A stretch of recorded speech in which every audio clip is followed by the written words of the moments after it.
All right, guys, welcome back to our unique devotion. So today I'm in 1 Corinthians chapter 11. I'm going to read verses 17 through 22. This is entitled Conduct at the Lord's Supper. And I have one word. It is also with a question mark. So maybe think about what that word could possibly be as I read through the scripture. So here it is, the most important part. Now, in giving these instructions, I do not praise you, since you come together not for the better, but for the worse. For first of all, when you come together as a church, I hear that there are divisions among you, and in part I believe it. For there must also be factions among you, that those who are approved may be recognized among you. Therefore, when you come together in one place, it is not to eat the Lord's Supper. For in eating, each one takes his own supper ahead of others, and one is hungry, and another is drunk. What? Do you not have... What? Do you not have houses to eat and drink in? Or do you despise the church of God and shame those who have nothing? What shall I say to you? Shall I praise you in this? I do not praise you. All right, that's verse 17 through 23. Let's unpack this with a question. Together? Dramatic pause. Do you hear what they're saying? That there's this sense of separation. Okay, I'm wearing a Rolling Stone t-shirt. Believe in God. I believe that the teachings of Jesus Christ are powerful. I believe that in this way he comes into my heart. I've accepted him into my life and want to engage in what that means.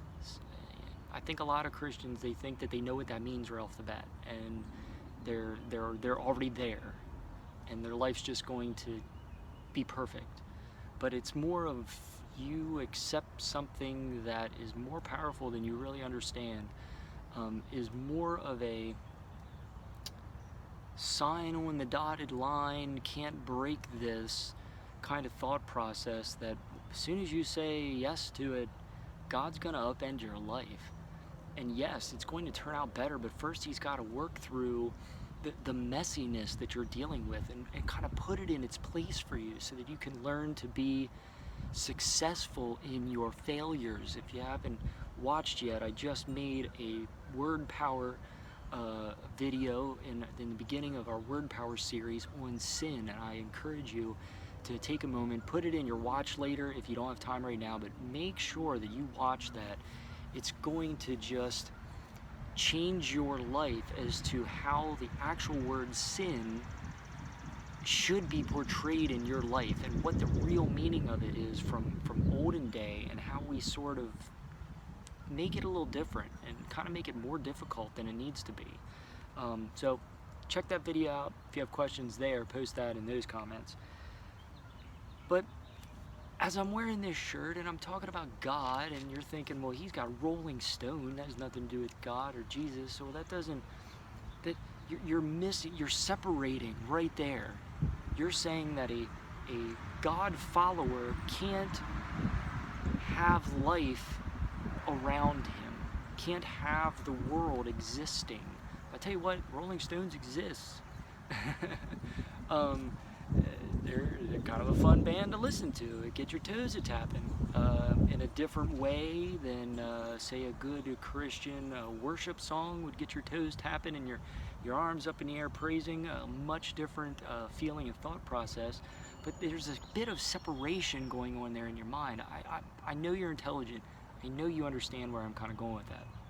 So here he's talking to the people. He's saying, you, even in your church, you're creating that separation, that some are better than others, that some have position over others. that some should go first because of their position, even if you're being nice about it, even if you're being, trying to be graceful and let those go, you're still creating this sort of separation space, even in your good intentions. And you need to be able to see that and admit it, not necessarily recognizing it as creating separation in an evil way or versus a good way, but that recognizing, okay, I can admit there is some separation there. I do see where there's these sort of people that we put on a pedestal in the church, or these people that we praise over others because of the work that they do versus not praising those because of the work they don't do. You're creating those lists, those separations. He's saying, am I supposed to praise you because you uplift these other people, that you create these separations? He's like, no. There should be togetherness. The only way to have togetherness is to break down those walls, break down those boundaries, see the totality of what's going on first before the separateness of the world is then viewed. Of course, I am not the cell phone that is videotaping this, and I am over here. There is space between us. That is separation. But there is also a total togetherness. Without me being here, there's no guy talking to you on a video wearing a Rolling Stone t-shirt. There's no camera taking the video.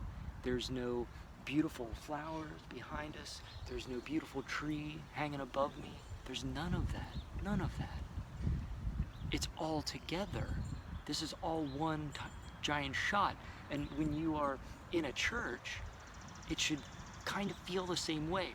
This isn't easy. It's easy to see. Let me say it this way. It's easy to see in small ways. It's harder to see in every aspect of your life, and really being able to recognize where the togetherness lies before the separation. And for me, it's easier to try to remove that thought process of separation first, to completely expand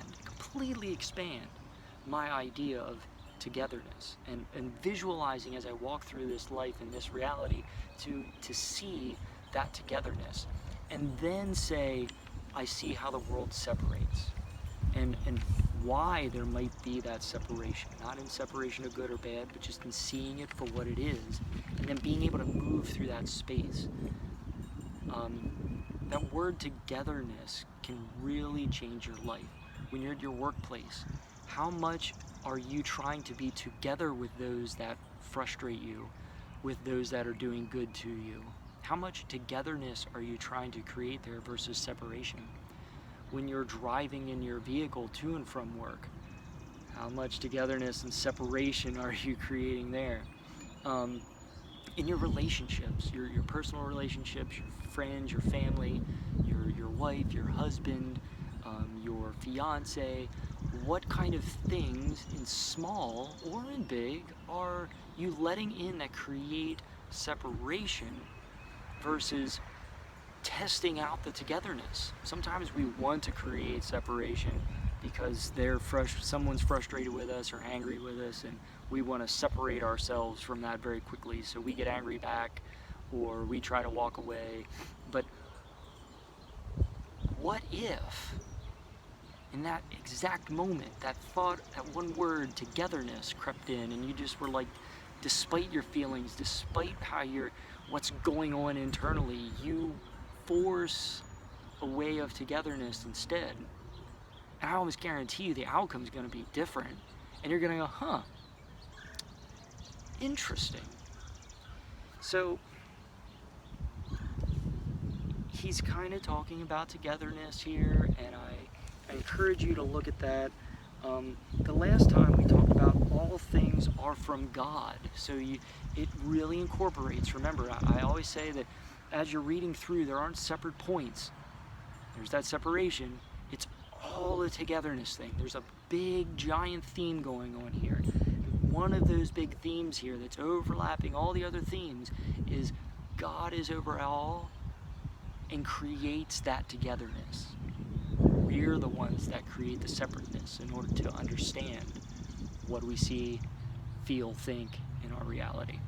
So, on that note, please like this video, please subscribe. I love your comments. Don't forget, leave comments down below. I love other people's perspectives.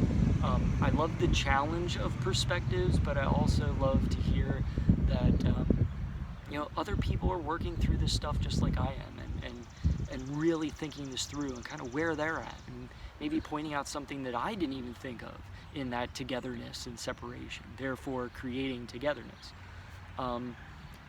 Please share this on your social media. I know it takes a little bit of time, but if you send it out on Facebook, Instagram, Pinster, wherever, MySpace for you old heads, put it out there.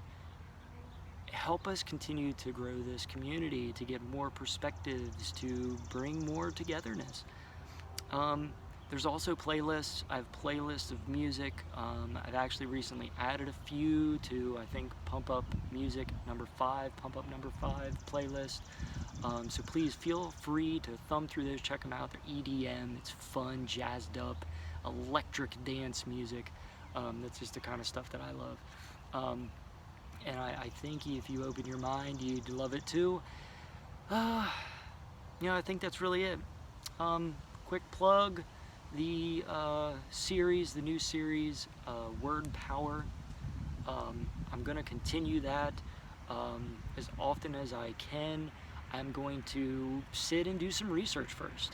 As the research unfolds itself into these words, I'm going to do my best to then consolidate it into 10 to 15 minute little shorts, if you will, of something to get us thinking about words that we're going to read in different scriptures, not just in the Bible, but in other books as you're reading along, just talking in conversation even. Words that will, to try to go a little deeper in them and to create that expanse of togetherness through the power of words and just understanding those things. So please stay tuned for those. And I think that's it. If I'm forgetting something, oh well, I'll tell you next time. Until next time, I know that God is giving you all the blessings you deserve, and even more so, I pray that He's giving you blessings you don't really deserve. So, until next time, peace out, guys. Love ya. Have a wonderful day.